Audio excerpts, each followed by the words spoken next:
आधी रात का सन्नाटा था, चारों तरफ धुंध और बस कब्रों की चुप्पी। एक ताज़ी कब्र के पास एक बच्चा पड़ा था, 6 महीने का, सफ़ेद कपड़े में लिपटा हुआ, ज़मीन पर अकेला। उसकी रोने की आवाज़ उस सन्नाटे को चीर रही थी। ना कोई इंसान, ना कोई उम्मीद, सिर्फ एक मासूम सांस जो मदद मांग रही थी। कब्रों के बीच धीरे धीरे चलती एक परछाई, एक भूखी पतली सी कुतिया। उसका एक कान फटा हुआ था, पर उसकी आंखों में कुछ अलग था, समझ और सच्चाई। उसने बच्चे की तरफ देखा, रोने की हल्की सी आवाज़ ने उसे रोक लिया। वो आगे बढ़ी, धीरे, बिना डराए, बस देखने। बच्चा अब भी रो रहा था, पर अब वो अकेला नहीं था।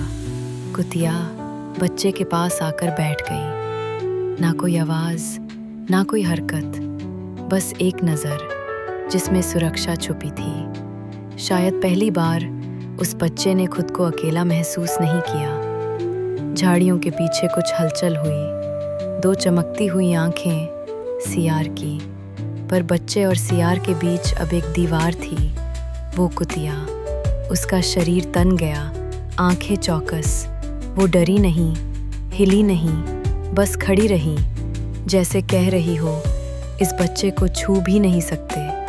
रात ने करवट ली, बारिश शुरू हो गई, ठंडी, लगातार। कब्रगाह भीगने लगी और साथ में वो कुतिया भी, लेकिन वो हटी नहीं। उसने खुद को बच्चे के ऊपर झुका लिया, भीगती रही, कांपती रही, पर बच्चे को एक बूंद भी नहीं छू सकी। उस रात एक जानवर माँ बन गया। सुबह की पहली रोशनी कब्रिस्तान को छू रही थी। गांव वाले आए और जो देखा उनकी आंखें नम हो गईं। एक कुतिया अब भी बच्चे को ढके हुए बैठी थी। बच्चा जिंदा था, गर्म और मुस्कुरा रहा था। किसी ने कहा ये चमत्कार है, लेकिन वो कुतिया बस देख रही थी, चुपचाप। गांव वाले बच्चे को गोद में लेकर चल दिए।